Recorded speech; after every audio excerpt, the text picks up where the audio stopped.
now so that it will serve all the ARI members. And I'm very much happy that so many people are taking interest and logging in. Please stay back through the entire program and enjoy it and take home the essence of the program. Thank you very much.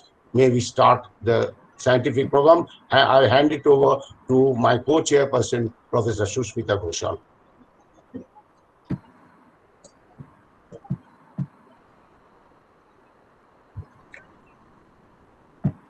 Madam, please unmute yourself.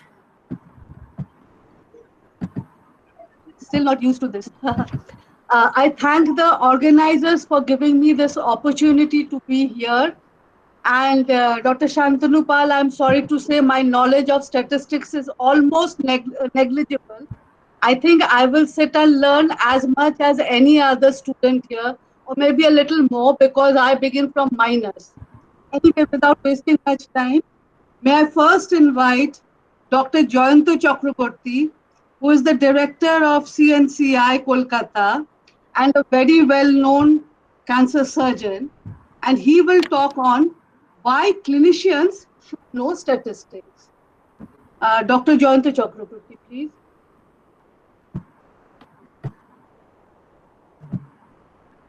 Jayanto sir, please. Yeah. Yes. Thank you, the Fraternity of Radiation Oncologists of India, local chapter. I see lovely faces in front of me, Madam Ghoshal and Dr. Shantanu Pal. It was a very difficult task given to me. It is an introductory class, or you can say introduction to the statistics. And I think as a clinician, to begin with, it is very mundane to know statistics, but as we embark upon our journey as a clinician, we slowly realize that to assess and put into practice the with proper evidences, we need to know statistics so that we don't get carried away with lot of studies coming into our domain. So please, Gustav, can you help me with the presentation we have made?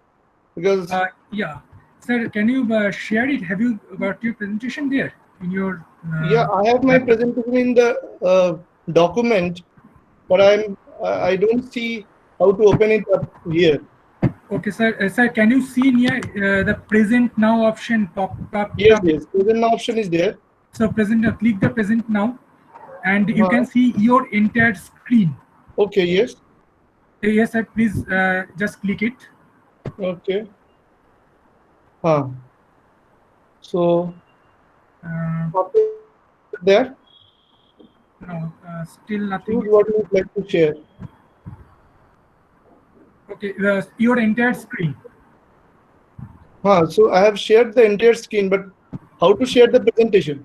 No, if you share the entire screen, the presentation will automatically come if you open it in your laptop.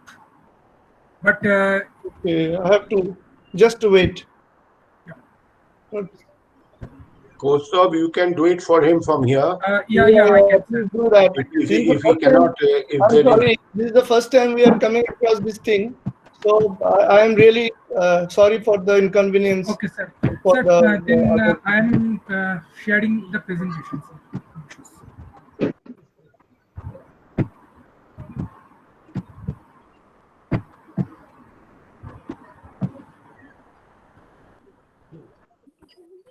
Madam আজকে আপনার শিষ্য main role নিয়েছে, আপনার শিষ্য আমার ওপর ওই তো কৌস্তব আপনার কাছে ছিল তো অনেকদিন চণ্ডীগড়ে। হ্যাঁ, সেই যত আমি ওর ওপর অত্যাচার করেছি আজ ও সেটা শোধ নেবে, আজকেও শোধ দেবে। Okay sir, can you see it? Yes, yes, I can see. Okay, sir, please start your presentation. I am giving in the PowerPoint. Yeah. Okay. Sir, please. So let us have a small introduction, and then we will just talk about the main issues of statistics in a presentation or in a study, and then most of the things will be taken care of in the subsequent lectures by the specialist in the subsequent weeks. So statistics is a branch of mathematics dealing with calculation, analysis and presentation of the data. So its the purpose is to make use of the limited sample to make intelligent and accurate conclusions about a greater population. So it had roots in the 8th century, where Al-Khalil started cryptographic messages which used permutation combination. And then in the 16th century, an Italian polymath was the pioneer in the mathematics of probability. Next. So we are talking about medical statistics. Application of statistics in biological science is medical statistics or biological biostatistics. We can apply it in all the branches of health sciences, mainly epidemiology, public health, clinical research, and demography.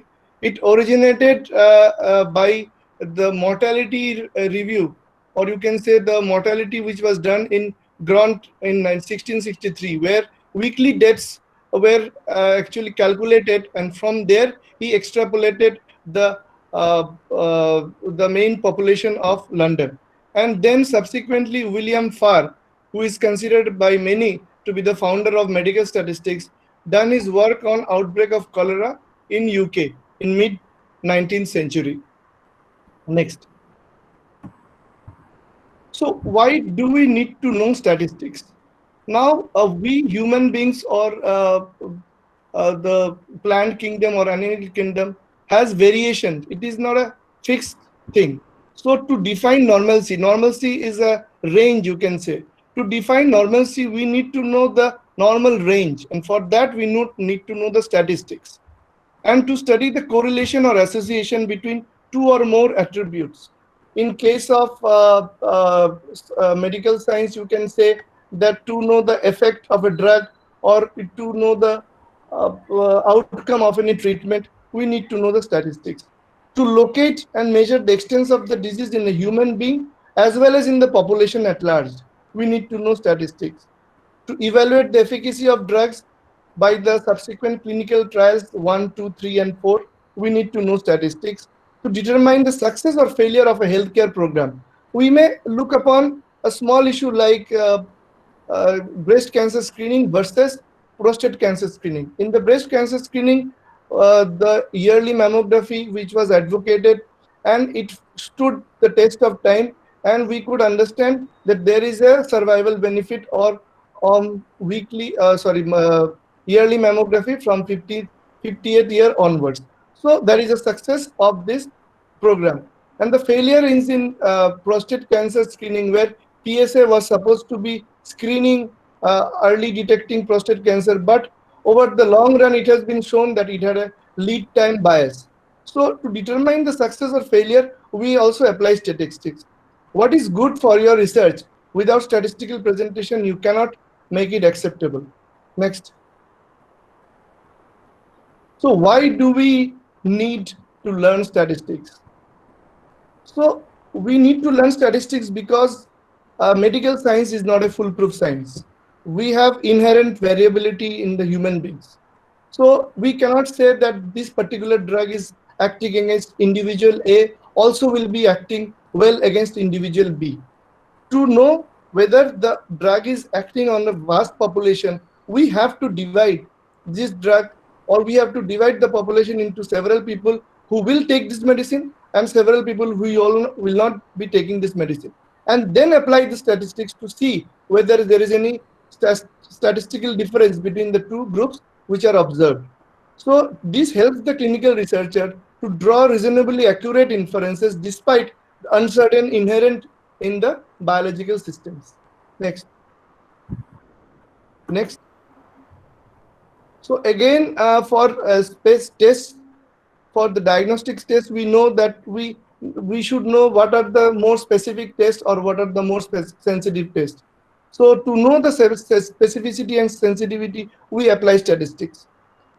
And in medical curriculum, we don't undergo any program or any teaching for routine statistics. So we need to know, while writing our thesis or any study, we need to know the basic statistics, which is important in our subsequent clinical practice also. Medicine is ever changing. In oncology, new diagnostic techniques and treatments are being developed day by day. So to keep updated to the new developments, to know whether the literature is correct or not, to analyze the data and to come to proper conclusion, we need to know statistics. Next. So here, what I'm going to do is that I'm following you through a very good article, which was tax 324 trial, and we will highlight some of the important statistical things or attributes which we come across while studying or while doing any statistical analysis or while doing any research work. Next. So these are the basic things which we know we should be knowing while we are writing a thesis or dissertation. The basic things will be dealt later on. Next. Now for introduction, we should know what are the variable, what are the data which is already available to us, and that actually makes us justify our study. So why? Sorry. Okay. So this is called descriptive statistics, where we already know what is the standard. What are, for example, here we already know that oral cancer is very advanced. In Western country, it was 5% of the newly diagnosed cancer and 8%, but in India, it is more than that, 40%. Here, the descriptive data also shows that 30 to 50% of these cases with locally advanced disease live for 3 years. So these are the basic data we already have, on the basis of which the study is being designed. Next. So in the study design, which is very important, you know what you want to know. Whenever you are studying statistics or we are designing, you should know that what is your answer, what is the question we are going to ask, and the answer should be in a way. The answer would only be better if you design the study. For example, here you should know what is randomization, what is the other phases of the trial. So the beginning of the study, we should design the study in a way so that our results are appropriate. So we should know how to design the trial, what is randomization, how many arms should be given to the study, how to do randomization, whether it will be 1:1 or 1:2. There are other ways by which will be dealt on in the subsequent lectures. And what are the basic phases of the trial, like in phase 1, 2, and 3, and how to apply it. Next. So here on the study also, we should know that what we are looking at, what is overall survival, and what is disease-free survival, what is progression-free survival. The oncological point of view, survival is very important as an endpoint to any study. So how to calculate the survival will be dealt to you in the subsequent lectures. Next. So, and we come to another important issue here, the power of the study. What is the power of the study? Power means how appropriate your study will be and how your study would actually give a proper outcome. That is the power of the study. So that would be dealt on. Actually, these are big issues and it requires very much a lot of time to make students understand. But power of study is important because that actually guides you whether your study is concrete or not. How strong is your study? And that is also important because next, you just go. So the concept of sample size. Here you can see here the sample size of 250. How do you determine the sample size? The sample size is determined by the power of the study. So this is a statistical algorithm by which once you design the study, you also find out what is the power of the study, how much of the sample size should be there, so that your study is appropriate and it should be reflecting the proper hypothesis. Next. Now the representation of the data. This is an example where you see the variables are in the left side corner, where all the variables are there, and these are the two arms. One arm is TPF, triplet chemotherapy, and another arm is PF, doublet chemotherapy. And here this is the p-value. P-value shows you what is the correlation between these two variables. This variable, this is the variable, and these two arms, what is the correlation? So what is null hypothesis? You would be able to find out in the subsequent lectures. Your lecturers will be saying what is null hypothesis, what is variable alternative hypothesis. P-value depends upon the null hypothesis, and so we'll talk about it later on. Next. So yes. So here we should also know in a study what is the p-value, what is the hazard ratio, and what is meant by confidence interval, how to calculate survival. Now you can briefly I can say about hazard ratio, where in a particular time in both the arms, if there is an event, how frequently this event is occurring in arm A and arm B, that proportion is called hazard ratio. For example, you can say in any both the arms, for example, we can say arm A and arm B, we can say the depth at some particular point of time, more in arm A, less in arm B. That can also be a hazard ratio. We can also say any side effects or any other factors which are being examined in both the arms at any point of time. That ratio is called hazard ratio. And so these are the things which we need to know while analyzing and comparing both the arms, so that we actually know what is the real scenario, whether really those two arms are giving any benefit, and what is our conclusion to the statistical analysis. Next. So again, this is a Kaplan-Meier, there's a Kaplan-Meier curve where you can see this is a calculation of the end result. This is the end result where there is a difference of a significant difference. So very shortly I can say, what is null hypothesis? Null hypothesis assumes that both the arms are having no difference. So that is null hypothesis.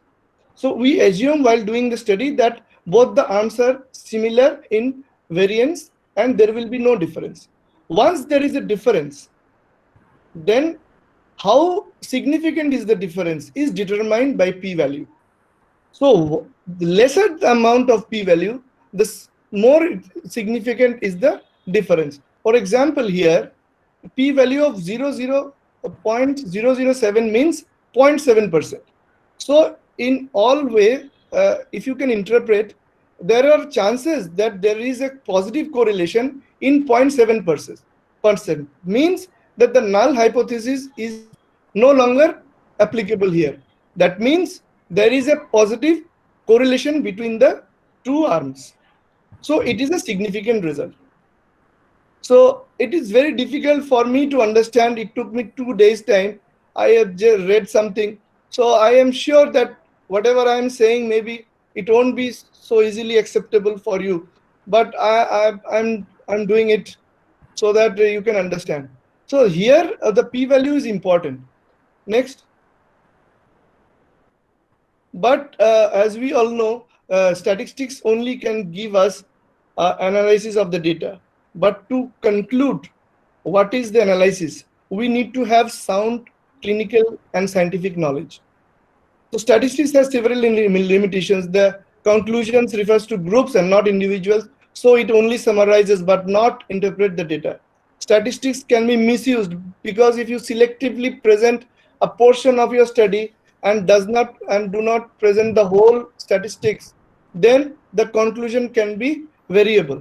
The conclusion can be different from the actual conclusion, which is supposed to be there. Next. So why should you? So you have to know statistics to determine whether the results are acceptable or not. So from the beginning, you should know whether the sample size was adequate, whether the design or methodology to answer the questions which you were asking was appropriate, what was the analysis technique appropriate for the data, and if the statistical statement is ambiguous. For example, the analysis came out that you can interpret in both the ways.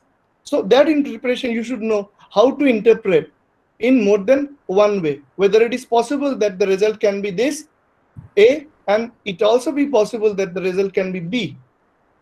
Next. So the fallacy of you can say suddenly we adopt a lot of studies coming to us saying that yes, this has to be taken into consideration. This is a fallacy. An example we have set in is that initially with a very small sample size, lapatinib versus plus capacitabine was supposed to be very good in untreated brain metastasis for HER2 positive. And here you can see that 50 to 80% reduction. So people got very enthusiastic saying that yes, it should be the first line of management. But what happened subsequently next is a better trial where it was randomized in both the arms with a better sample size. What happened? That the incidence was equal in both the arms, and capacitabine and the PFS, the PFS was same in both the arms, and overall survival was better in the trastuzumab arm. So if you can go back to the previous slide, you can see there is a stark difference between the conception of initially in a small trial phase 2 we thought that the combination of capacitabine with on lapatinib would be great for brain metastasis, but subsequently we found out that this is not the case. So robust data, properly designed clinical studies or and then proper statistical analysis will only help us to find the right answer. Next. So to conclude, for the postgraduates, it is essentially to formulate and sign up the synopsis and write the final dissertation using proper statistical method. Here I would like to add on one thing, that from initial part you take help of a proper statistician. He will guide you about the sample size, he will guide you about the design and the test. Don't do it on your own if you are not properly trained. There are a lot of good statistics available around. You take help of them. You show the design first, study first. He will be giving you a lot of inputs so that your study continues and there is no rejection. You have to remember one thing: null hypothesis, or if we have not come across any conclusion, or the variables are constant, doesn't mean that the study is flawed. You have to be very particular about the clinical design as well as the execution of the study. And you have to know how to operate the statistical software, SPSS, SAS. These will be dealt to you in the subsequent lecture. Once your basic is clear, you can brush it up and apply it in your trial in your future days. I really thank the Association of Radiation Oncologists for having me here. It was wonderful talking to you. I would thank Kostav for giving me this opportunity. And I did a lot of 2 or 3 days of studying, and I could really gather something important concept regarding statistics, which was unknown to me a few days back. Thank you very much, ma'am. Thank you, Dr. Chakraborty.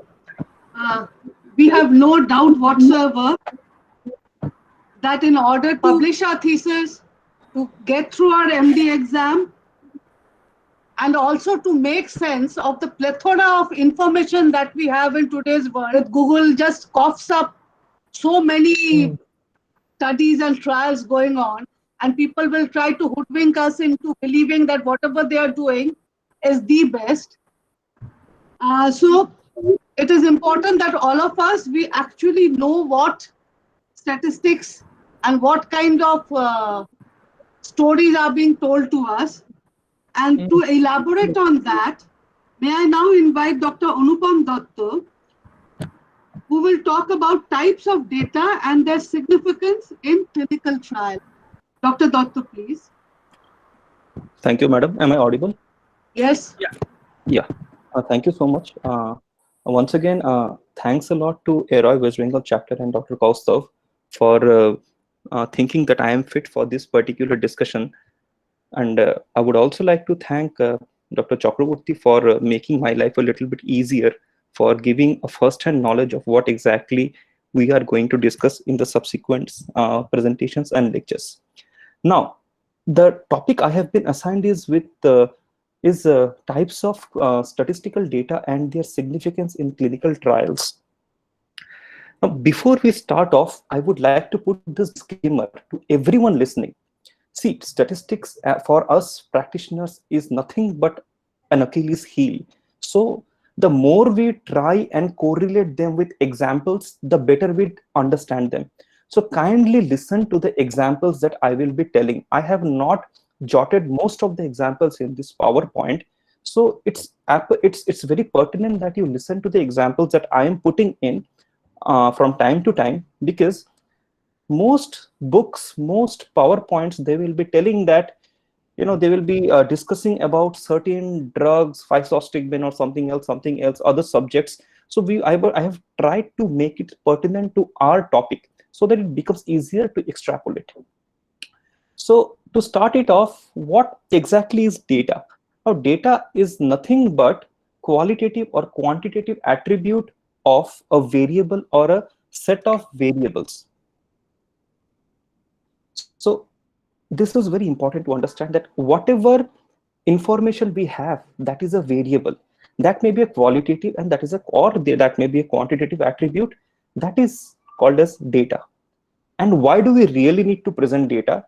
As Dr. Chakraborty has already said, it's very important to understand that whatever data we are having, raw data is always voluminous. We don't know, we will not be able to gather. Like, I have 10 patients of age ranged between 10 to 50 years. Now, how does that differ to me? I have 15 patients who are smokers and 30 patients who are non-smokers. What has that got to do? I have got 59 patients of CA lung and 10 patients of head and neck cancer. Then I have 50 odd smokers. How does that affect us? So we don't know. So raw data is always voluminous. To easily understand on an objective front, okay, we can always say that I have seen X number of patients of head and neck cancer who have responded to this Y drug. Okay, but that doesn't make any sense until and unless we properly understand it in an objective front. Number 3, to find out a relationship between various factors.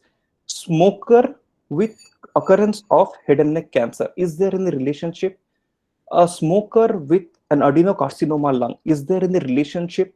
We don't know. An age 50 to 60 years with head and neck cancer, is there any relationship? Yes or no? If yes, then we find out the data. If we know, still we have the data with us. So that is what to find out the relationship between various factors.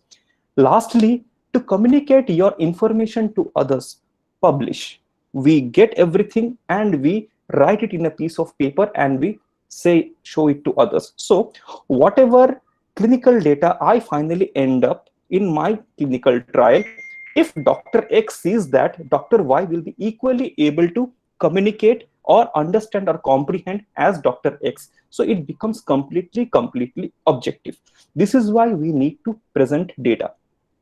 So what are the different types of data? Now, data can be broadly classified into qualitative and quantitative data. Now, qualitative data, as the name suggests, is quality and has got nothing to do with numbers. So there are two. Now, it's also called as a categorical or a non-numerical data. The two types of qualitative data are a nominal data or an ordinal data. While quantitative, they have got to do everything with numbers. Okay, so those data may be continuous data or those may be discrete data. So let's go into the categorical or the qualitative data. Now, qualitative data, they are of two types, the nominal and ordinal data. So in nominal data, nothing but names, okay, blood group, religion, race. CA prostate is more in Scandinavian countries, okay.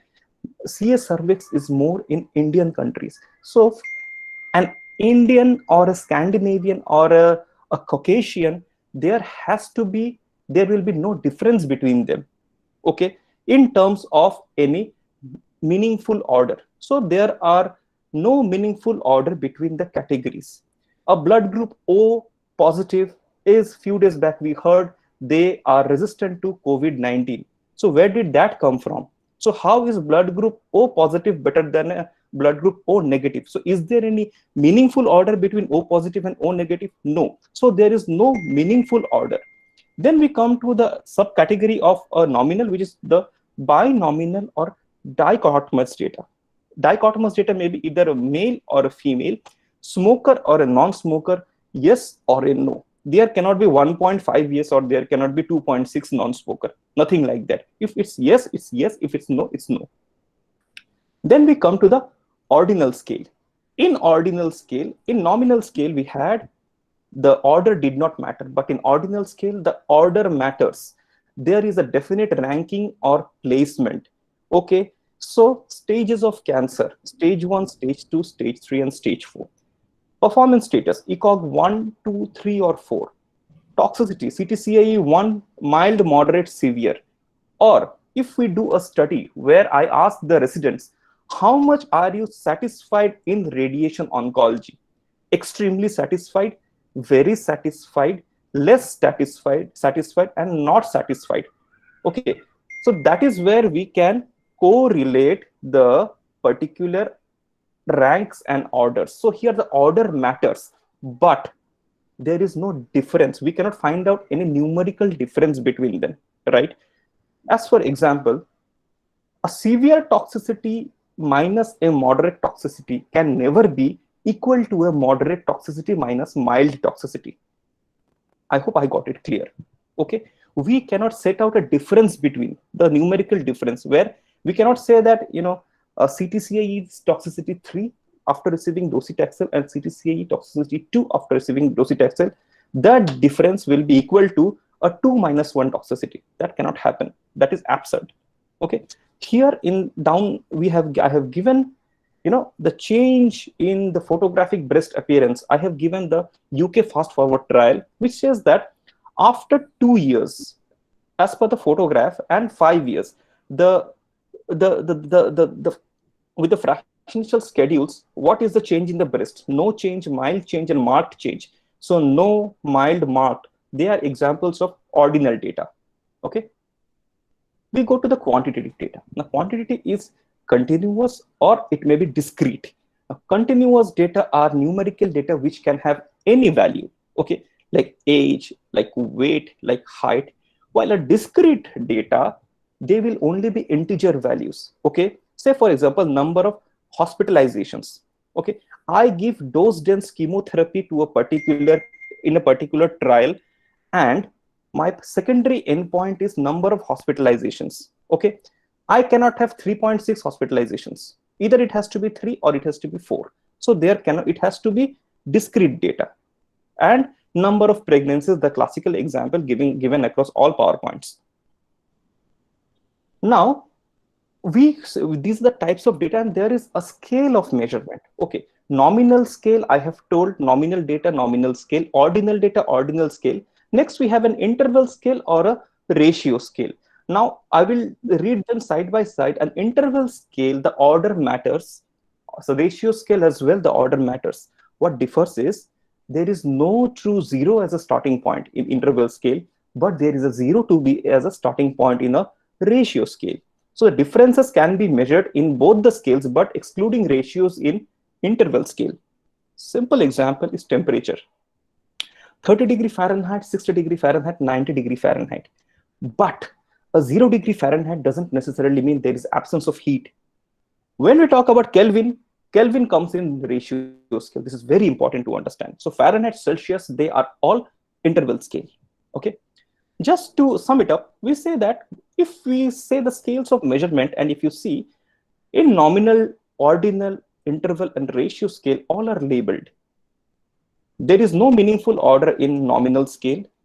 Differences are measurable interval scale onwards, while a true starting point lies in the ratio scale only. So if we get a certain data, how do we approach that? We ask ourselves, is the data ordered? If it is not ordered, it is a nominal data. If it is ordered, then we ask, is it equally spaced or is it equally differentiated? If no, it is an ordinal data. If yes, then we ask if there is a 0 starting point, or if does 0 mean anything. If no, it is an interval data. If yes, this is the ratio data. That is how we proceed. Now, what data can be represented? A raw data can be represented, derived data can be represented as well as a descriptive data can be represented. We will go in the descriptive data later on. And what are the types of data presentation? We can present in the form of tables or in the form of graphs. Okay. Now coming to the tables, as Dr. Chakraborty has shown, it is the commonest way of presenting the data. Okay, we will have rows, we will have columns. On one side there will be the variables, and on the columns or the rows there will be the quantities, right? Simple example, I think this particular Excel sheet has been mailed to all of you. This is how we find a typical data table, or we can have something like this as well. Then we come to the graphs. Now what are the graphs that we have? Graphs are nothing but pictorial representation to see a trend, pictorial representation to see how the data is emerging to us. In the term graphs, first we have a bar diagram. Now in a bar diagram, you have to understand that we use it for both continuous, discrete data, and very importantly, your nominal data can also be used in a bar diagram, right? Like your favorite sport. If I ask 100 people, what is your favorite sport? And they say that this is soccer, so many basketball and tennis and blah, blah. So it's very important to understand that even nominal data can also be represented in a bar diagram. Next, these are the different types of bar diagrams you will come across. Next, we come to the histograms. Okay. Now, histogram gives an estimate of the probability distribution of a continuous variable. Now, when we have a continuous frequency of distribution, we have histograms. So you can see the ages 60 to 65, 65 to 70. So they're following a continuous distribution. There is no stoppage in between. Okay, there is 65 years and there is 65.1 years. So everything can be tabulated in the x-axis. So this is how we get a histogram. Then we have the line chart or a line graph. Now it's very important. If you see the red line, what is written? It's to show a trend over time. Now when we see the trend, say for example, we want to study the incidence of head and neck cancers in Kolkata over the last decade, then we tabulate it in like this. Okay, this is how a trend is shown. This is known as a line diagram. Then comes the very common pie chart. Okay, now in a pie chart, again, any form of data can be, tabulated in the pie chart. Even a nominal data can also be put in a pie chart. So if someone asks you how a nominal data can be represented pictorially, you have two ways of representing a nominal data. That is a pie chart and a bar chart. The rest are all for ordinal and continuous data.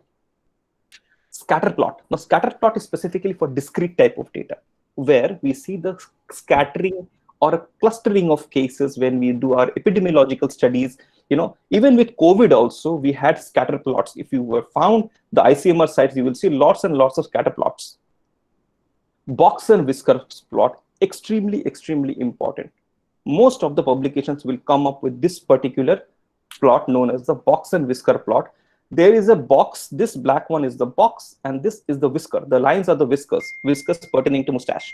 Okay, so in a particular box and whisker plot, the particular whisker will be divided into 4 halves, 4 equal zones known as quartiles. Okay, so the minimum part is the least value and it has a maximum value. So that is the range of your observations. And starting off, this is the first quartile. So this is the uppermost part of the lower quartile. Then we have the median value over here. So 50% of data go above and 50% are below. Then we have the third quartile and we have the last quartile. Okay, this is how we get the box and whisker plot. Now, how do we present the data? What are the tools? Okay, I won't go into details. We have Microsoft Excel and we have the SPSS GraphPad. Dr. Suranjan and Dr. Jivok will be talking on them, specifically Dr. Jivok today.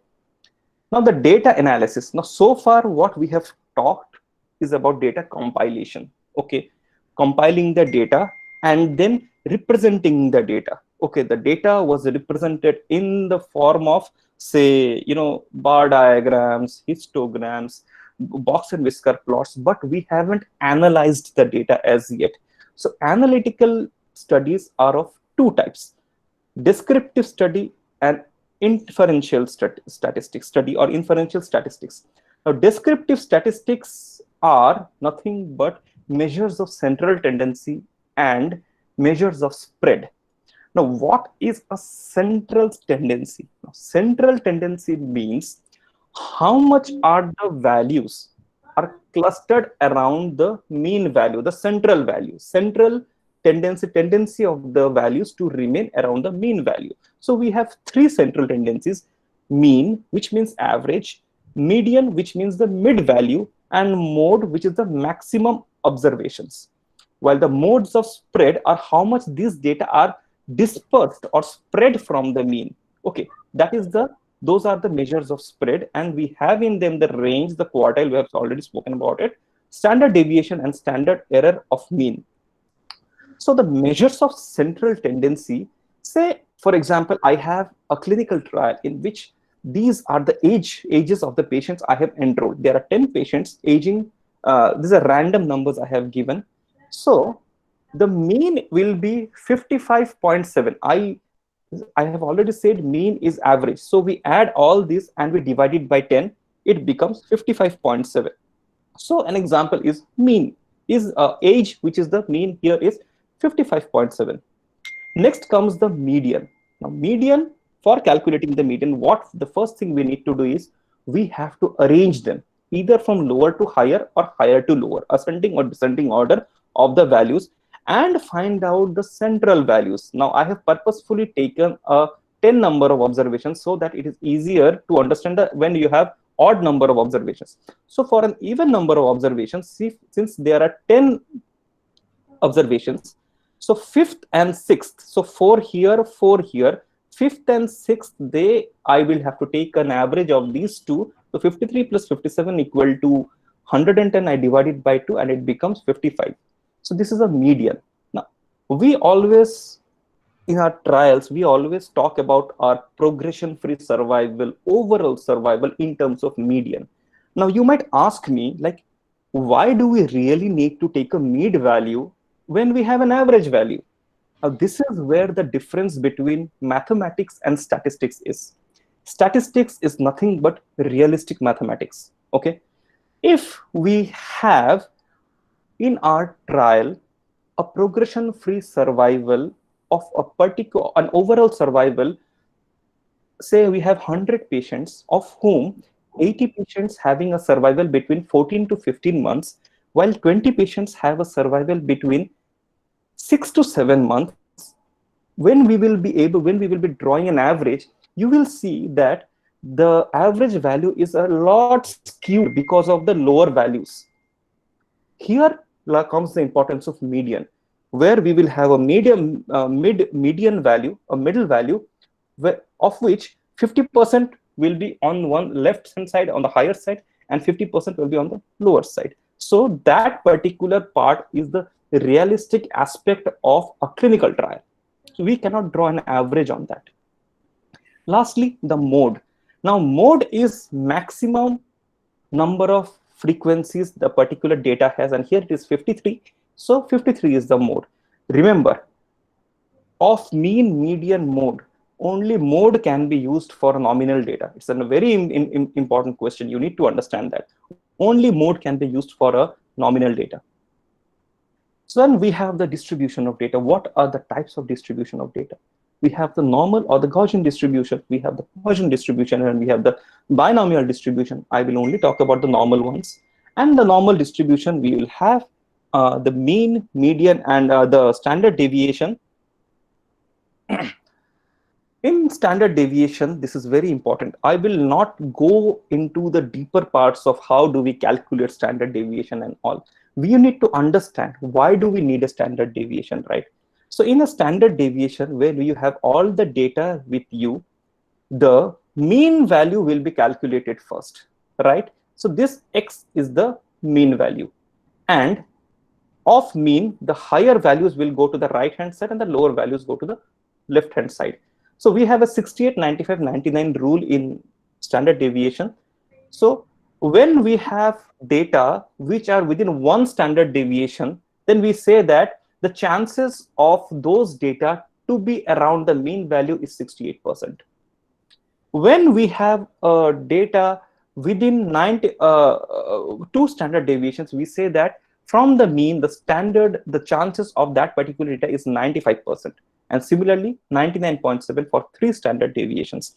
So it's very important we understand when you have the standard deviation very low, your curve will be steep. And when we have a very high standard deviation, your curve will be flat. It's very important to know. Lastly, inferential statistics. And so far, we have spoken about descriptive statistics. In descriptive statistics, we have compiled the data, we have analyzed the data, analyzed in terms of percentages, in terms of bar diagrams, in terms of histograms. Those data has been shown to us. Then we have derived the mean, the median, and the mode. But what is inferential statistics? Again, inferential statistics is derived from descriptive statistics. Here we will find out the relationship. Okay, we had a clinical trial of head and neck cancers, okay, in which we had 100 patients of ages of different age groups, 18 to 65 years. Now we need to know how age is related to overall survival, how sex is related to an overall survival. Is there any relationship between age and toxicity? Is there any relationship between performance status and toxicity? Those things are given by the inferential statistics, realistic mathematics again. So the ultimate goal of inferential statistics is to draw conclusions from a sample and then generalize them to the population. Remember, we are not analyzing the entire population. We are analyzing one sample of a population which is regarded as the representative of that particular population. In inferential statistics, very basic, we have the null hypothesis. Now, as Dr. Jayanta Chakraborty has said, in null hypothesis, what do we do? By default, all clinical trials will there is no difference between the experimental and the test arm. So let us take an example. Radiation therapy versus chemoradiation, RT versus CTRT in locally advanced head and neck. If we want to do a trial, by default, null hypothesis will say that CTRT and RT, there is no difference. But at the end of the study, if we find that CTRT is superior to RT alone with a p-value of less than 0.05, then we reject the null hypothesis. That is the funda of null hypothesis. Okay.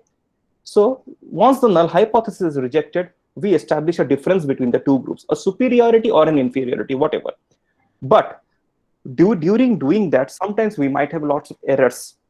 And those errors of establishing null hypothesis is known as the type 1 or type 2 errors. Hypothesis is not under your control, but accepting the hypothesis or rejecting the hypothesis is under your control. When you reject it, you have the false positive error. When you accept it, where you have a false negative error or the power. I would not go much into the details because Dr. Jibak will show you the hands-on on SPSS. And with this, I finish. Thank you so much. Over to Dr. Kaustav.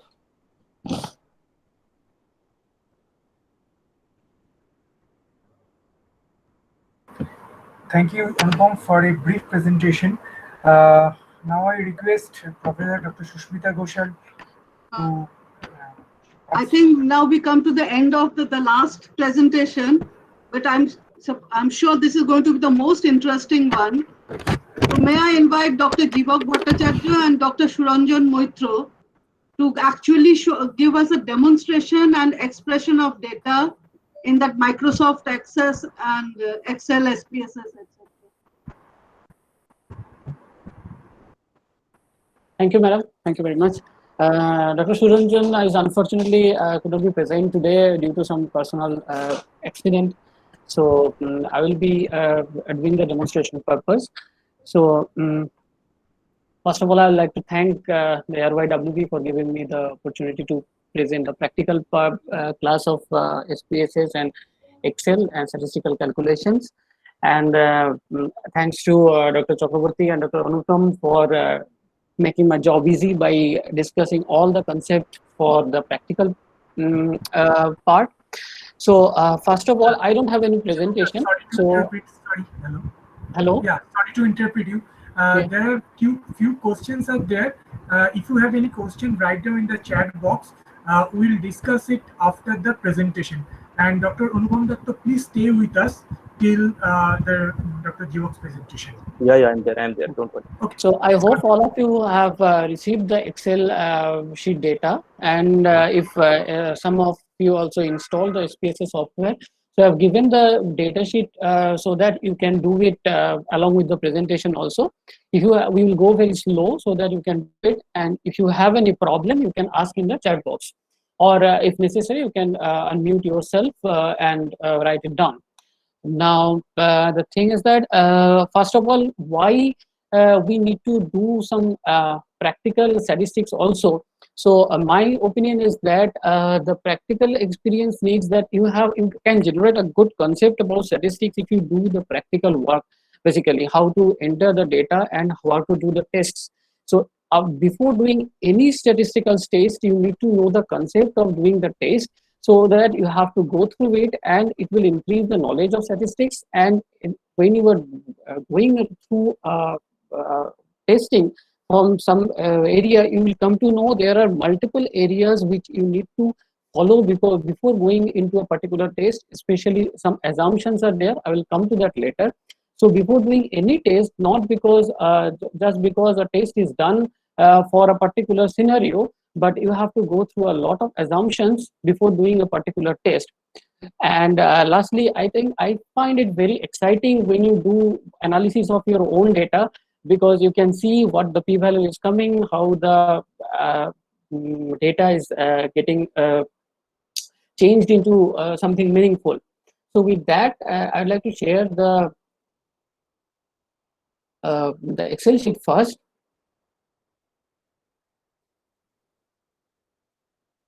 So hope my screen is visible.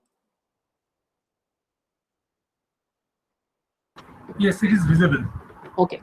So now coming to the Excel data entry. So when we are using SPSS data entry, we are using SPSS for the statistical analysis. Basically, we don't need a very robust data entry in Excel with drop-down menu and other things, because we can do all those things in the SPSS part.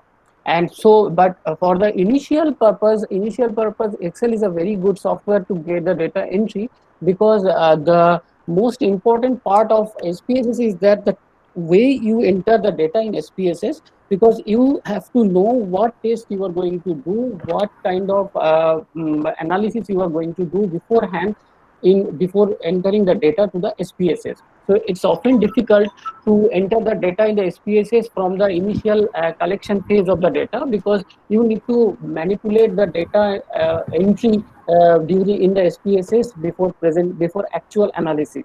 So Excel will be the best tool for the basic entry of the data, and later you can take this data directly to SPSS, and it's easy to copy paste the data from Excel also. So it's very easy. There is no problem of getting a data from transferring a data from Excel to SPSS.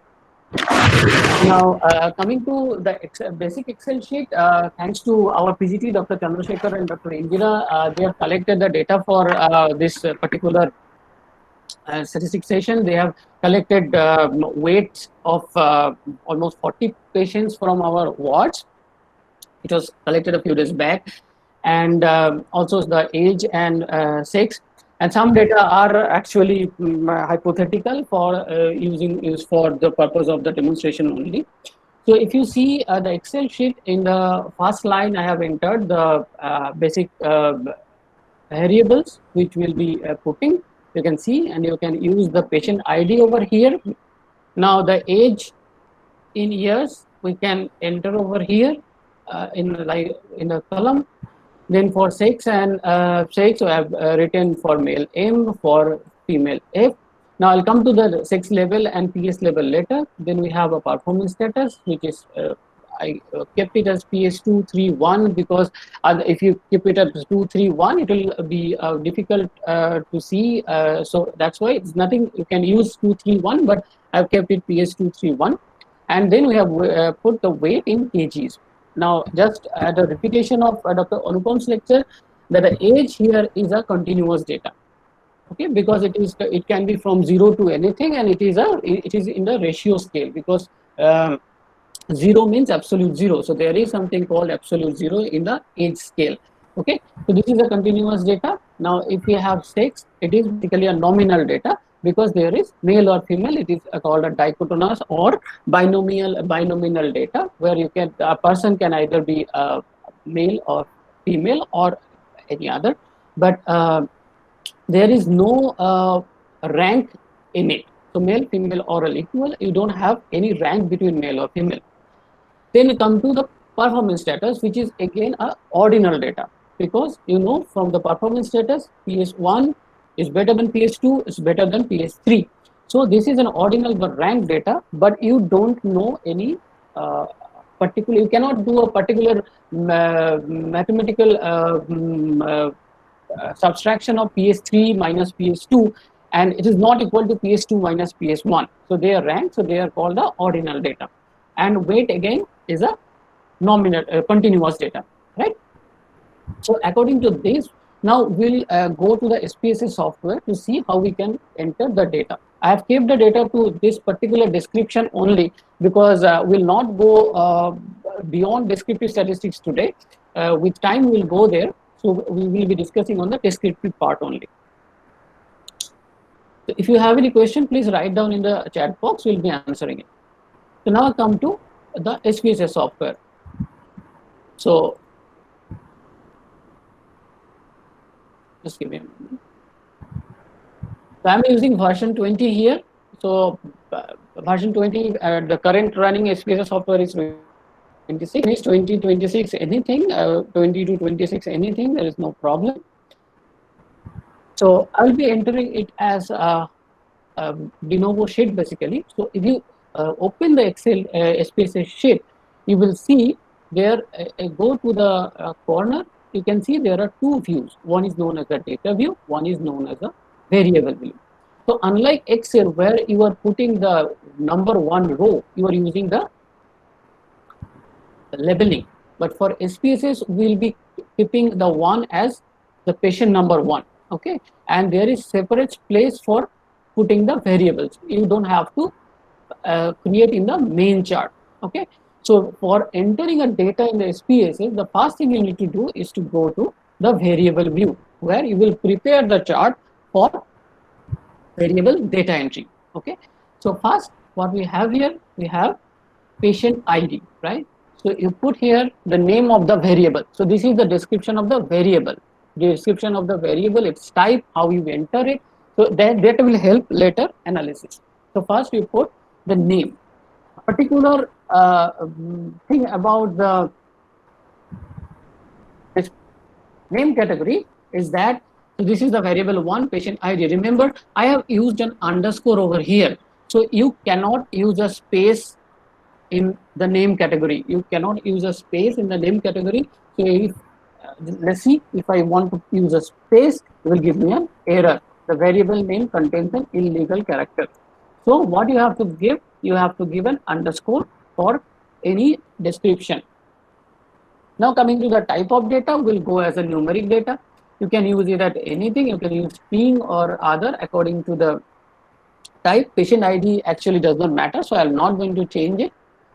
Now coming to the width, width means how much width you can use. So suppose you want a name to be put on here.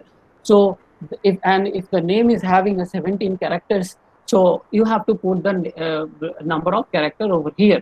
So this is basically representative of the number of character you can use or number of digits you can use in the but for the particular variable. Okay, 8 is a common. Most likely we don't use big names for the variable entry, because we have separate area for detailed description in this part. So that's why 8 is a common. If you need, you can change it. Now coming to the decimals. Decimals means So after point, how many decimals you want to go? So if you want to go 3 decimal, that means 0.002, 0.003, you can increase it. And if if you don't need any decimal, you can keep it 0. Now coming to the label. Label is basically description of your ID. That means the detailed description of what you mean to say by this variable. So as we know, so we'll put it as patient's identification number. So here you can use space or anything for your convenience to describe the actual variable. Now coming to values, missing column, we don't need that because patient ID we don't use for any type of calculation, right? Now coming to the next one. Next one is age. So age in years. So here we will write age. Again, it is I'm putting as numeric. With 8 is fine. So I don't think we are having someone with whose age is going to be 8 with. Now coming to decimal, usually we use age in years and don't use 1.3 years or something. So we'll keep it as a decimal. Now coming to label, is patient's age in years. Now values we don't need here. And now measures, you know what we need to do? The measures is what is the type of data you need to give to the SPSS so that it can calculate. So here, you know, age is a continuous data, right? So continuous data is represented as scale. That means it has got a continuation from 0 to anything. So this is very vital. So for each data which you will be calculating, you need to identify what will be the type of data, because otherwise it will be not possible to calculate it properly. Now, excuse me for 1 second.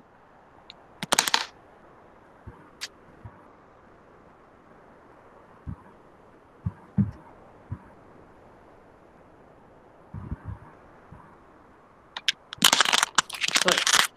Now, coming to the next one. The next one is sex. Again, with 8 is similar, decimal we don't need. Now, same, we don't need to change anything. Now, we'll come to the measure. So, what will be the measure here? So, 6 is a nominal data, right? So, we'll be put it at a nominal one. Now, coming to the values or labels. Now, we'll need something. So, what we need is that we need to give SPSS the idea that this patient is this male and female, they are nominal variables, and if I want to compare something between the male and female, suppose I need to compare the mean age of the male and female. So for that we need to tell SPSS that this male and female are actually 2 arms. Okay, think about the 2 arms apart from male female. Think about and study with 2 arms, 1 arm with a standard intervention and 1 arm with a experimental arm. Now, when you are doing it, that is also a nominal variable because they are different. Okay, and you want to prove some, you want to compare between them. So you need to make SPSS understand that these 2 are comparable. These 2 will be compared later. So for that, you need to put some values to it. Okay, so that they can identify these particular or nominal variables when they are taken in for analysis. So for that, you can click over here, that is over the values. Now for the values, what you need to put is, suppose I'll think for value 0 will represent a level of male and value 1 will represent a level of female. Okay, I will make it. Okay, now come to the Excel sheet. You can see I have kept the 6 as 6 level. That means these are the values assigned to, like a binary phenomena. I have assigned to 0 or 1, as we have only 2 variables over here, male or female. So 0, 1, 1, 0. So you can represent the data as 0, 1, 1, 0, and you can put the values over here so that SPSS can understand that this is the value given to male or female. Now coming to the next part, that is the performance status. Again, for performance status, I'll give it as PS, name, decimal 0, give it as ECOG, performance status. And again, so what we have given here is, if you see the data, we have all 1 to 4. So now again, I'll put them as, so for as ECOG 0 is also there, but we don't have any patient for ECOG 0, that's why I have not used. So now you can use the values which will be less confusing. So for 1, I'll not use 0 over here, because if you had a 0, ECOG 0, we'll put 0. So for 1, I'll use that ECOG, suppose PS1.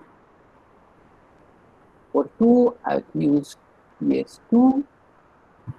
For 3, I'll use PS3.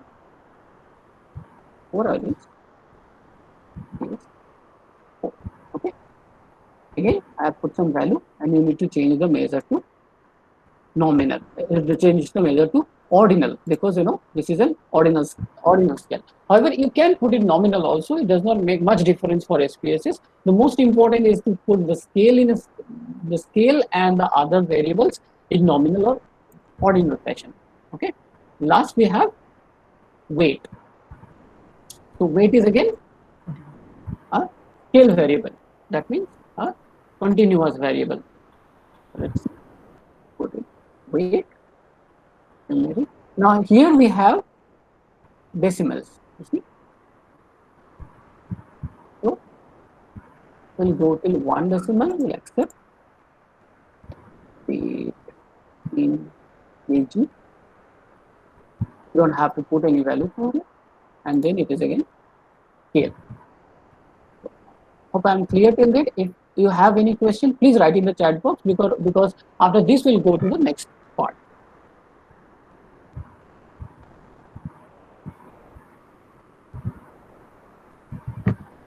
I don't think there is any question, Jivagda. Please proceed. Okay, fine. So now the next thing is that the most important part is the saving the data of SPSS. Okay, there is something different from other softwares for saving SPSS data. So as we know, we are in the variable view, right? So now let's come to data view. So when you come to data view, you see you have all the variables over here.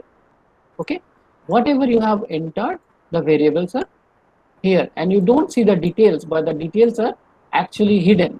But you have those details embedded within it, so that when you are entering the data, SPSS will know what are the properties of the different data. Jivagda, sorry to interrupt you. Dr. Shinjani Chakraborty has asked a question, sir. Would you please explain the width part of the SPSS again? Width part. Sure. Okay, sure. Just give me a moment. Okay, suppose, suppose we have given the patient ID as width. Okay, but suppose I will create one more variable. I will create a name of a participant for this SPSS session. Okay, I'm keeping it as 8. Okay, now I'll write the name. Now we'll come to data view. We have name, and I want to write down the name of the participant. Okay, for some analysis, suppose. So I'll take your name, Shinjini Chakraborty. Okay, so let me write Shinjini Chakraborty. Okay, now it will not take. Okay, because the width means the number of character.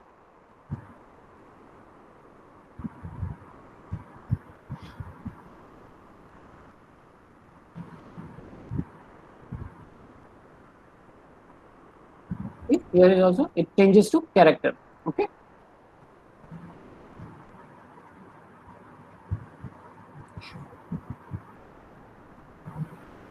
now let me not go beyond it. Okay, it's from now. If you change the weights,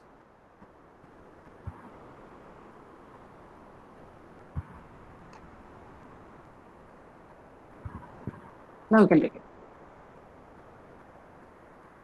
Clear? Similarly, if you suppose for a weight, if you write it like something imaginary, go on.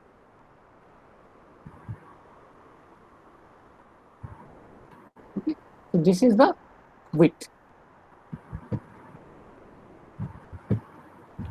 Okay, Jivakti, please proceed. So to clear the variable, you can just right click and clear it. If you need to insert one more variable in it, you can insert variable and then you can write it down. And again, you can actually drop it down by clicking the middle mouse. With the middle mouse and dragging, you can shift it to anywhere. Okay. And if you want to delete it, you can right click and clear it. Okay. Now come to the data view. So this is our data view, and after creating the data view, suppose I need to save it. Okay, so this is the way we save this content. Now, whenever you try to save a SPSS file, it will create two files. One file, which is your datasheet, that is the main file. You see, it is written as datasheet. Okay, so now suppose I'll go here, I'll write it down. ARYWB. So this will save the file. Okay. Now, as soon as I save the file, you see another page opens. Okay. This is known as output one. So you can see there is known as datasheet, and this is known as output one. So output one is nothing, but when you create the analysis, then you will have the entire results in the output format. So every time you create some analysis or any SPSS file, one corresponding output file is generated, which needs to be saved separately. Okay. Otherwise, if you don't save it, you will lose all the results you have calculated. Okay. So please don't forget to save. If you have done some analysis, if you are not doing any analysis, only creating the data sheet, there is no need to save it. Okay. Because it is otherwise it will keep blank. But when you will close it, it will prompt us whether you want to save it or not. Okay. Now let's go to the Excel sheet from where we can copy paste. Go to the Excel sheet. Now we have patient ID. We can go to one. Okay, it's here. Now we go to age.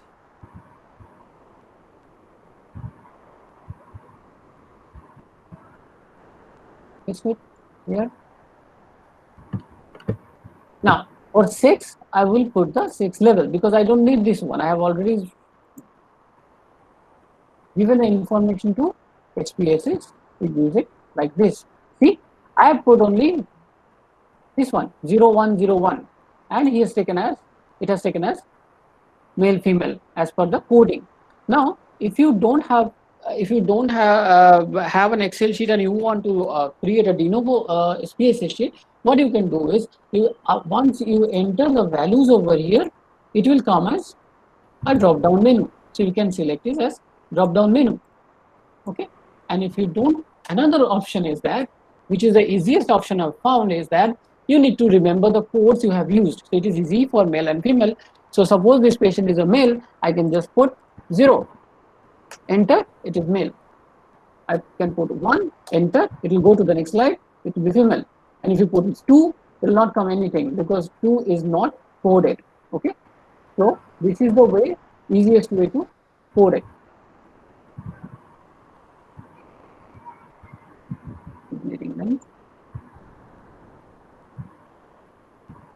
I think you understand that. Again, for the performance status, we'll go to copy the PS level only. I don't need this one. It will be automatically generated. You see? Yes. Okay, you see it's automatically generated. It's coded already. I'll see the practical application for that. And then we'll go to weight. Have all the things. See, we have this 1 decimal because we have selected, we have allowed 1 decimal to be there. Now, suppose I need to change the decimal to 2, it will come as this. Okay, And if you don't allow decimal, the decimal part will be off. I'll go back again there. Now sometimes what happens, now I'll save the data, okay? It's saved. Now sometimes what happens when the software is open and you have copied and pasted, and then you will see the view as this, whatever you have pasted, like 0 and 1. You'll think that you have labeled it, but it's not taken. No, it's not that there. You can see over here, there is a button, which button means the value labels. So you can toggle it to see the actual value, and you can toggle it the label value. Okay, so this is the coding value. Okay, hope I'm clear till now. Any question here? No, no question till now. No question till now. Okay, great. So I'll off the Excel sheet now.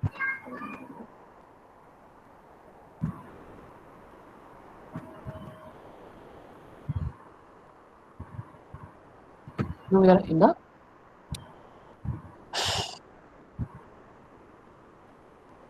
okay.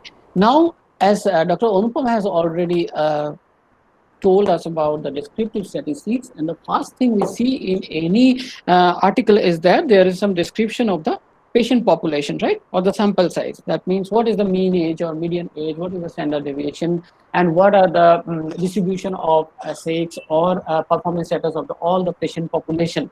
So let's see how we can do it easily in the SPSS. We can do it in Excel also, but as we are using one, it's better to use one software where you can do all those things quickly, and at the same time you can generate graphs also. So I prefer to use one particular software like SPSS, so that you can have all the information and analysis without any plugin installation. Okay, and it's easy also. Once you know the interface, it becomes very easy also.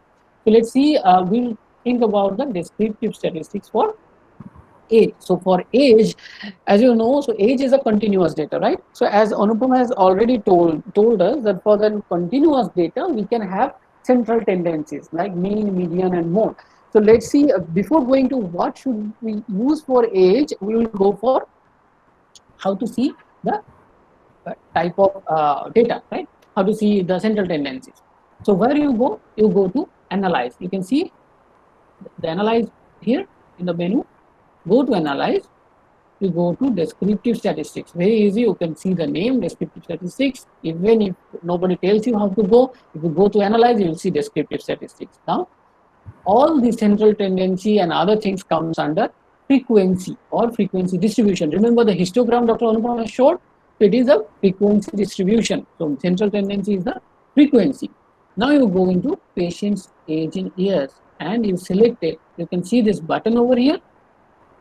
Now let's select it, patient's age in year. So it is moved from left side to right side. That means we are going to test this one only, and we are not keeping these things.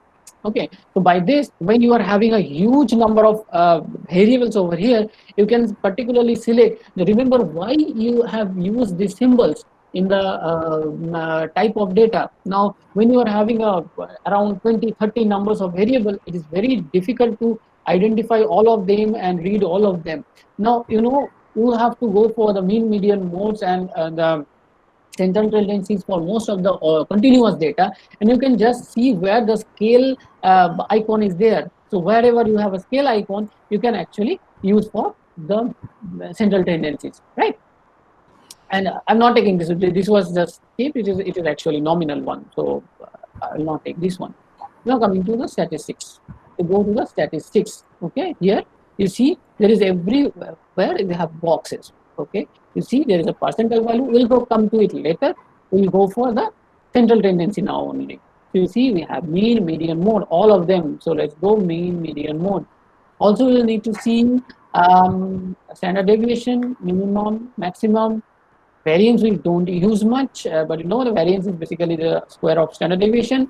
And range, okay, we can see range, standard of error of mean. Usually we don't use standard of error of mean for this purpose, but it's very effective when we are calculating confidence interval actually. So if you want standard error of mean, you can just check it. You will have a standard error of mean. Okay, we'll just show how it looks like. And skewness, kurtosis, okay, I'm giving it, but we'll explain it later. Okay, little, don't not complicated. Okay, so let's continue. And charts. Okay, so for a continuous data, bar chart, pie chart will not work. So rather we can use we can see a histogram, how it looks like, and we can see a distribution curve on the histogram, so that we can see how actual the histogram looks like when you are working on a genuine data. Okay, so continue. Anything else? Display frequency tables. Okay, let's see how the frequency tables looks like in original. We don't need to do anything. I think I need to show it again. So go to, first you select all the variables from here, what you need to calculate to the right side by clicking this arrow. If you mistakenly have selected some data from here to here, like suppose I have wrongly selected this one, you can just click this arrow. After selecting this, you can give it back to this side. Okay, shift it to this side. Now these variables we are having, now I'm going to the statistics. You will see the central tendencies. When you need standard deviation, minimum, maximum, range, whatever you need, you just click it, and what you don't need, you don't need to click it. Okay, so continue. Here we go to the charts. Okay, we'll see the histogram over here, and then you just see. Okay, now you see the output is open now. Now it's analyzing. It did not take much time. It may take huge time according to your data set and the type of complex analysis you are doing. So let's see what we have. We have multiple tables over here. Okay, and you can see most of the tables we don't need for representing our data. But if you see, this table is most important. You can see. So this is the patient's age in years, whatever we have put in the variable, weight in kg. You can see valid 40. Valid 40 means, what is missing 5? Okay, wait a second. Because, why it is showing missing? Because we have entered some male, when I was demonstrating male and females by putting 0 and 1, they have taken it as variables. Okay, and they have selected as 45 variables. So if we don't have any data, but we are taking 45 into account, we are actually changing the mean or average, right? So we need to delete them. So what you need to do is basically you need to clear them. Okay, now we'll go right. Okay, so you can run again on this paper. It will be just added to it, or you can cross this tab. Okay, output tab. No, I don't need it. I'll run it again. So go to analyze, statistics. Usually all those are selected, whatever you have selected before. Now let's run it again. So now missing is 0. So one good thing of this missing is that when you are, suppose you are entering a huge data like 300, 600 with 600 patients, it is often found that some data is missing. Okay, and you just cannot, when you go, even if you go through the entire charts, there are data often missed out. Okay, this is human error is possible. And when you see there is some missing data from here, you can actually go back to that particular row or column, so that you can find out which data is missing and you can again put them. Okay, and sometimes, you know, there are some data which are actually missing when you don't find it. It happens many times. There's some patient, you don't find a particular data for a patient. Okay, then you can keep it as missing data, so that it may affect the central tendencies like mean, but it will not affect the other central tendencies like median or mode. So there are two important issues related to this missing data. Okay, now come to the mean. You can see the mean is 56.6 years. Okay, so this is the mean, which is nothing but the average. Similarly, for weight also you have a mean of 58.57 kg, and if you see the median, it is 57, and for weight it is 59.65, which is the median. The mode, you know, mode is something which is repeated, most commonly repeated data, that is 60. So 60 was the most common age, and 44 was weight in kg. And A means multiple with this suppose C, the multiple modes exist, the smallest value is shown. So there are multiple repetitions, so one value is shown. However, we don't use mode much, so that's why we are not going to talk much on the mode. So most important is that we have mean, we have median, we have range. Range means nothing but what is the range. That means the maximum minus minimum plus 1 is the calculation for range, we usually don't use the number for range, rather what we use is the range of from minimum to maximum. So you can write it like the age. Let me just show one.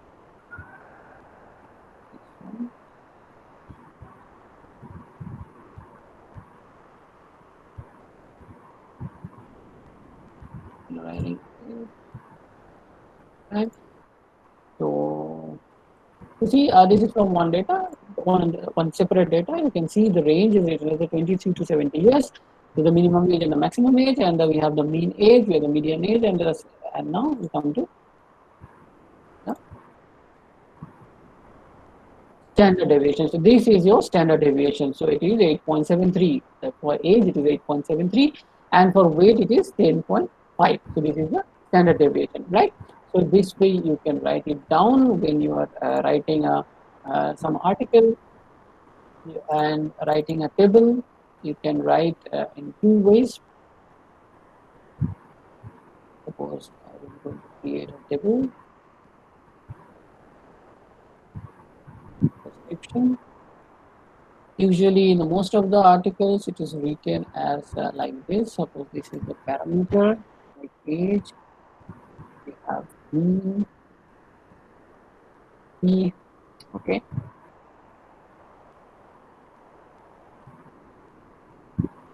Now, suppose you need to mention, better to mention is in the page, sorry. Yes.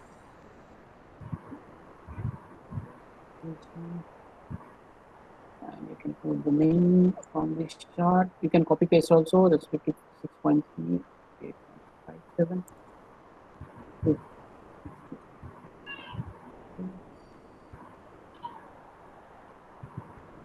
57, and you can put the HDs also. 8.7 and 10.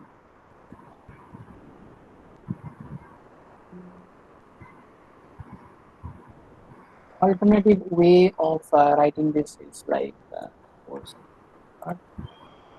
it varies from article to article. So you have age,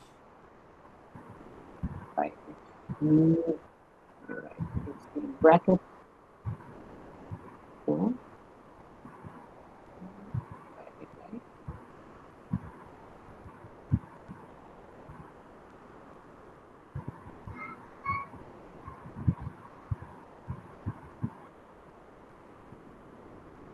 you write the standard definition.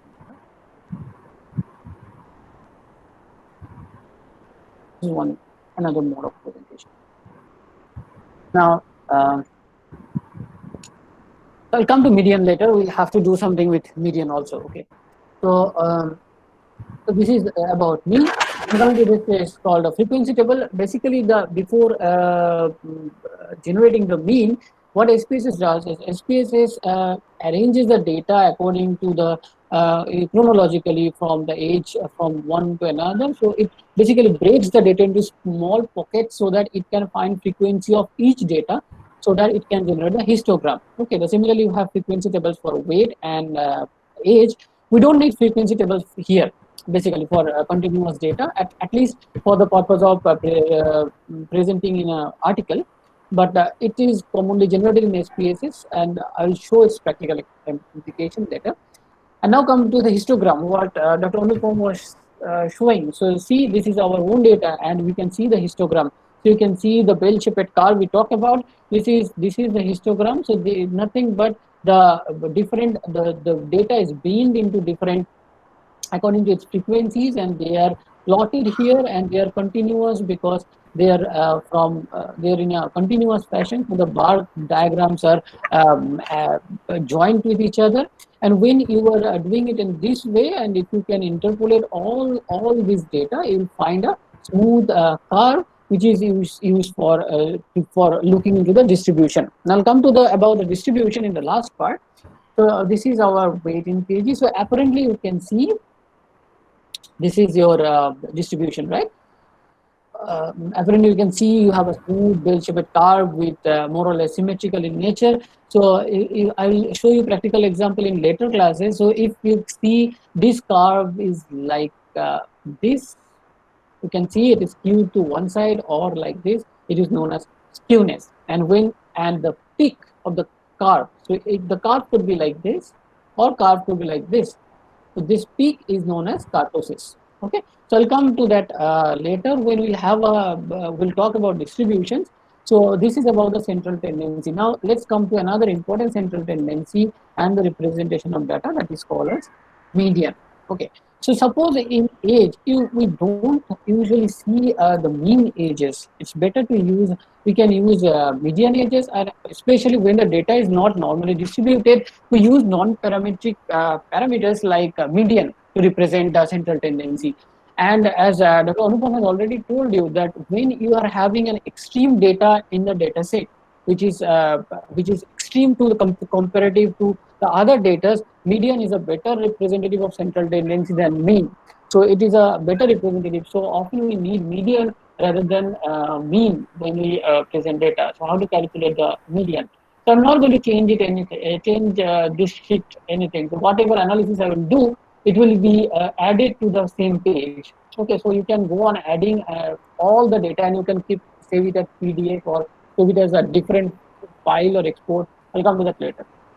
Now let's see the descriptive statistics, frequency. Let's use the median only. Okay.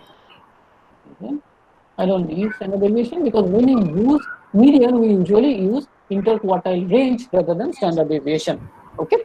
For mean, we use standard deviation to show the dispersion. So basically, it is a measurement of dispersion. Standard deviation is measurement of dispersion. So for when median we use interquartile range. So we just click the quartile values over here. You see the quartile over here? This is the quartile value. Let's continue and let's see how it looks like. I'm omitting this frequency tables, we don't need it. Yeah, so we see, so we have a median of 57, we have percentiles, quartile, that means 25, it is 50.25, we have 50, 57.0, and 75 is 60.75. So what is the interquartile range which is commonly given? It is between 25 to 75. So that means it takes the inner quartiles. So in the data in between 25th to 1/3 to, sorry, 1/4 to 3/4 data. So between 25 to 75. So you can read, you can write it like this. Okay. So just make this table. Copy.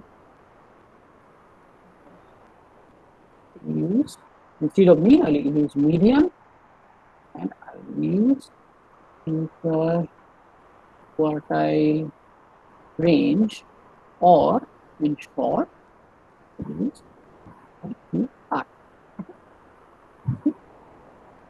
This median is 57 years, right? 57, and IQR will be 50.25 to 60.75. 50.25 to 60.75. So this is the way you represent the central tendency when you are using median. So this is how you use mean, and this is how you use median. Okay.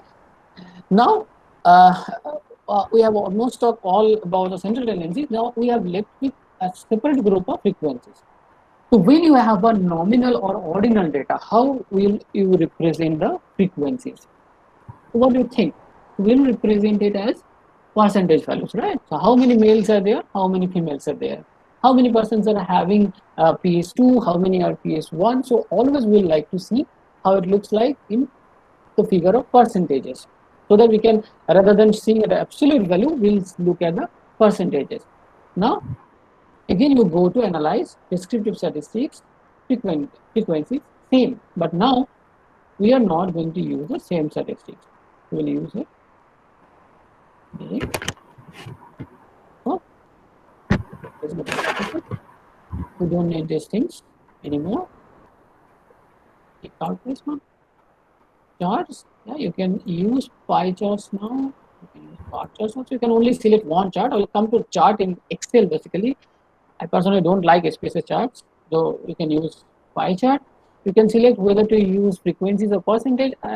Percentage is always better because it is useful for comparison. If you use percentage, the pie charts will show the percentages. If you see frequencies, it will show the absolute number. Simple. Okay. Now you need display frequencies, okay, because you need to know the actual percentages. So now you will definitely check the display frequencies. Okay. Now let's see. So we have taken the nominal and ordinal data into the side. We have omitted all the part of statistics because we don't need any statistics. We'll just need a display frequency table. And in chart, we have checked the pie chart. Okay, and type frequency and percentages. Okay, let's see. Okay. So see, it is added to the next one. Okay, and each type because it has get the you are getting the frequency table. Great. So you see male and female. How much? 22, 18. Percentage 55%, 45%. So this is the percentage of male and female in our group. And you see PS1, 2, 3, 4. This is the absolute values 10, 18, 11, 1. Percentages 25, 45, 27.5, and 2.5.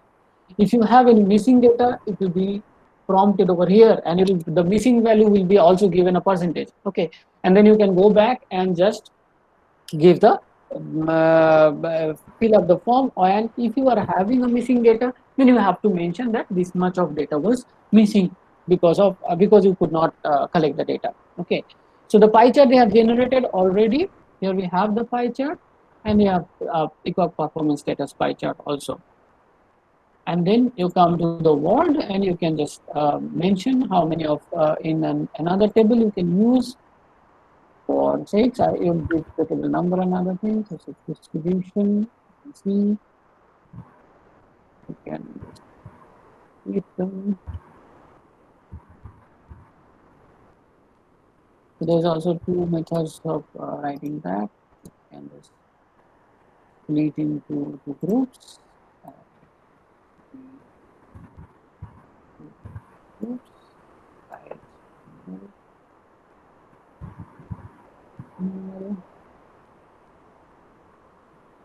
Percentage over here. Percentage over here. And write 22, 18, 55, and 45. 22, 5. Or you can use percentage. Let's go. Good. And 18. Right. 45%. Okay. Another way of doing it, when you are creating a big chart, I mean, where you are going to give description of all those different types of parameters, the best way to do is in this way, where you will put the parameter in the attribute in the left side, and in March it. Okay. And you can just see a number and percentage. Okay. For each table, create male, create female, come here, write 22, bracket 5, 15. Jyoga, sorry to interrupt. How much time required for? I don't need much time. I think Okay. I'll come. I have almost reached the last part. Okay. So I think we can omit that creating chart part this time. We can have a different session on charts only. What do you think? No, you don't have different session on chart. I mean, but no, yes. I can incorporate it in one of the sessions where we can. Okay, yeah, yes. We have 4th session where there is no explicit demonstration. You can demonstrate later on. Yes. That's okay. No issues. So, but that will be better when you can do it in the next session. So. Yeah. You see, this way you can generate, and then again, suppose you are going into creating another row where you can use performance status. You can use PS1, PS2, right? PS3. So this way you can incorporate multiple types of attribute in one particular table. Okay, so I think that's a way to represent a big data in one table. Okay. Okay. Lastly, so I've already shown you how to create a pie chart in SPSS, but we'll be showing it in the Excel sheet separately in our next session. So lastly, before going into all this central tendencies, one more important thing you need to know is that when you are going for one particular test for SPSS, suppose we want to compare between the two groups, a mean of two groups, which we know we use either paired t-test or unpaired t-test, or we use chi-square test for ordinal test. For any test, the statistics is based on some assumptions. Okay, so it's not that you have a data and you can run t-test and unpaired t-test just for comparison of the means. So for each statistical stage, you need to go through some assumptions that there is no outliers, there is no distribution problems. So one of the most important part is that to see whether your data is normally distributed or not. Because when your data is not normally distributed, you are not allowed to do certain tests, because as we most commonly use t-test like paired t-test or unpaired t-test, so these tests are usually applicable when your data is normally distributed only. Because if you use this test when your data is not normally distributed, that means there is skewness or kurtosis, these are not the actual tests for representing your for comparison of the statistical analysis or testing the null hypothesis. So it is very important that you check all your continuous data whether they are distributed normally or not. And as we deal with oncology patients, and oncology patients are a particular group of patients, and you can see often these data are not normally distributed. I have found in multiple occasions when running the test for whether the data is normally distributed or not. I have found in multiple occasions these are not normally distributed data, because the oncology patients are certainly not a representative population of the normal sample. They are a different cluster of group, and there is high chance that their type of data distribution will be not normally distributed. Okay, so for that we'll check one how to test the normality distribution. Okay, so there are multiple ways to check the normality distribution. There are visual ways, there are certain testing by from the skewness and kurtosis we have already generated. So if you see the skewness and kurtosis from there, you can also see a normality distribution.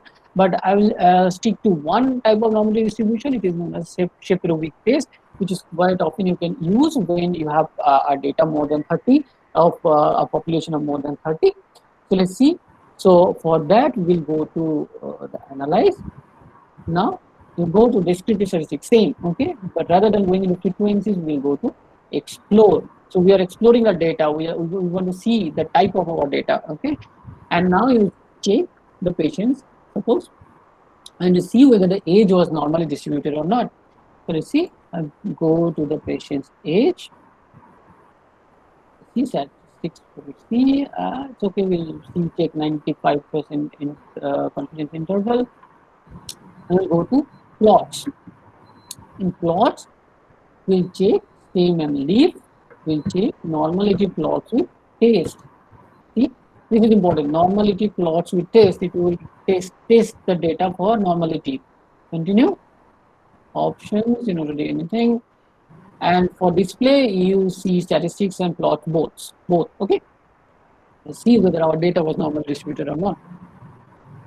I really feel very exciting when we take normality distribution, because according to that, entire testing parameters will change. So let's see how to interpret it. So here you again see the mean. This is the statistic which we already have, 56.6. We have some standard error which we were discussing before. So we have standard error over here. We have skewness and kurtosis given over here. We have standard deviation. We have minimum, maximum. Everything is given in the description. Whatever we were testing there, everything is given in this description, because we are describing the entire value. Okay. Now you can see there are two tests for normality. Okay. That is, one is the Smirnov test, and and one is the Shapirovic test. Shapirovic test you can use for here because we have using sample size more than 30, and you see the test for significance. Sig in statistics means test of significance. Okay, so the sig means p-value basically. Sig is the p-value over here, and df is degree of freedom. So for the p-value, you can see the p-value is 0.626, and what have Dr. Joyce Chakravarti and Dr. Anupam told us, if the p-value is not below 0.05, it is not significant. So that means the test for normality distribution is not significant. Now, what does that mean? So here, the null hypothesis for this it is that the data is normally distributed. Okay, the null hypothesis is the data is normally distributed. If the p-value is significant, we reject the null hypothesis and we say that the data is not normally distributed. If the p-value is more than 0.05, we keep it as normal distributed data. That means our significance value is 0.626, so our data will be normally distributed. Okay, and there are certain plots, which is the Whisker plot, which Dr. Anupam was saying. We have the stem, and we have the stem leaf plot also. We have some QQ plot also. These are all visual scales to see normality distribution. But I think for our purpose, we can stick to one particular test, that is the Shapirovic test, to see the normality distribution. And for before describing each continuous data, we can go for the Shapirovic test, so that we can determine what kind of test we will run in future to compare the mean, to compare the to do the whether we go for t-test, we go for ANOVA test or other things. Okay, so that's it for today. Hope you could understand it, or if you have any doubt, we can talk in the chat box. And also, if you have any doubt, please prepare it and send it to ARYWB. We will try to clear the doubts in the next session also. And we'll go for the further data entry related to Excel sheet in further sessions, and for the charts in the next sessions. Okay, thank you. Okay, sorry, Anupam. So we have few quick questions. Yeah. Madam, we have few Please quick carry on. questions. Please carry on. Okay, thank you. So the question from Dr. Rajiv Bhattacharya: what is the importance of first, second, and third standard deviation? What is the big deal about 68, 95, and 99.7%? See, the big deal is that it is a measure of dispersion, how your data is spread out from the mean value. I'll just give you a small example. Say, for example, we are 100 people in AROI West Bengal group, and our average age calculated is, say, 35 years, right? And the standard deviation has been calculated as 3 years. So if your age is 36 years, you lie within the first standard deviation, which means that 35 minus 3 and 35 plus 3, which is 32 to 38 years, is the first standard deviation range for you. So, and your chances of being there is 68%. Similarly, if your age is, say, 41 years, okay, so you go to the second standard deviation. Okay, this is how we calculate. It is just how your data is distributed from the central, from the mean, nothing else. That's it. And the more widespread your data will be, the lower or the more flatter will be your bell curve. That's it. Okay, thank you, Anupam. So there is another question. Can you please explain why survival is calculated from median? Why? Sorry? Survival is calculated from median. Yeah. I mean, yeah. See, the thing is that, as I have already said, when we are talking of survivals, okay, in our particular clinical trial, that survival is impacted either by the oncological outcome, or it can be a non-oncological outcome of survival. Okay, so in that, what happens is, say for example, a patient has received CTRT, and after getting CTRT, the patient dies of cardiac arrest after 3 months. Okay, while another patient who has received CTRT dies of disease progression after 3 years. Okay, so if we compute those data, 3 months will be grossly impacting a a summation where 36 months is also there. So 3 months will pull down the mean towards it. Okay, that is why we will have to use a median where we find the median value in those particular distributions. Say for where we will find that 50% of the deviations will be on the right side and 50% of the observations will be on the left side. That is where if we find that the median overall survival becomes 15 months, if we would have calculated the average, then it would have been maybe 8 months. So this is a gross difference between the two. That is why we would prefer a median over a mean in case of a survival. Thank you, Anupam. Rajiv, you have another question regarding p-value. So it is going to discuss on a third week session. So you can get your, answer from that session only. So there is one relevant question. I think it's for Dr. Jiva Bhattacharya by Dr. Pritha Roy. So please explain between mean and median, which is better way of documenting age of a participants in a study. Anyone, Dr. Anupam or Dr. Jivok? Okay, so as Dr. Anupam has already told, right? Okay, so I think we can use mean and median both, provided you have a good distribution of the age parameter basically. So when you are having, suppose you have taken a patient with 90 years of age, you are having a study where most of the patients are around 60 or 70, and you have one person with 90 years of age. Similarly, like survival. So when you do an average, you will, for this one particular parameter 90, it will increase your mean towards 90. That means the mean will shift towards 90. So whenever you are having a significant outlier or a significant extreme values, the mean is actually affected. But for median, 90 doesn't matter for median, okay, because it is going to the central value. So when you are having significantly outliers or extreme values, it is better to use median. Secondly, when you are using when you are seeing that your data is not normally distributed, the scientific way of presenting is by using median and interquartile range rather than using mean and standard deviation, because it is not normally distributed. The next thing is that when you are having lastly, in most of the studies we see the age is not usually given in with a decimal, usually given in a particular years. So the median gives you that one rather than using age where you can have 32.2 years. It can be anything because you are just averaging it. Okay, so for median you will have either integer or it will be with 0.5 only. Okay, so that will be you can use mean or median both depending on the study type. There are questions on null hypothesis and p-value. So these are all going to be discussed on a separate class. So I think please keep your question with you and ask in that session only. And there is a question by Dr. Rupak. Please, Rupak, today we are going out of time basically. So yeah, I'll copy paste the same question to Dr. Anupam Datta, who will answer you on your next session, in initial 15-minute session on the next day. Sorry for your delay. And Madam, please your concluding remark. We are going to wrap up today. I think we've had a very fruitful inaugural session today, and I'm sure the students have gained as much as I have. And let's hope for the best for these kind of academic endeavors for this time and for future. I think it's time to wind up.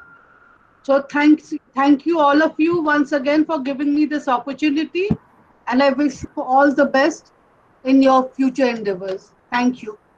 Thank you, madam. Just one last announcement regarding that. All the participants, you will give a 5 to 10 MCQs after this class today or tomorrow might be, and just try to answer those questions. And if you find any difficulties, then just write down your questions in our mail ID that is in aroiwb@gmail.com. We'll going to answer those questions in initial 15 minutes in the next Saturday class. Till then, okay, good night and thank you for joining. Thank you. Thank you very much.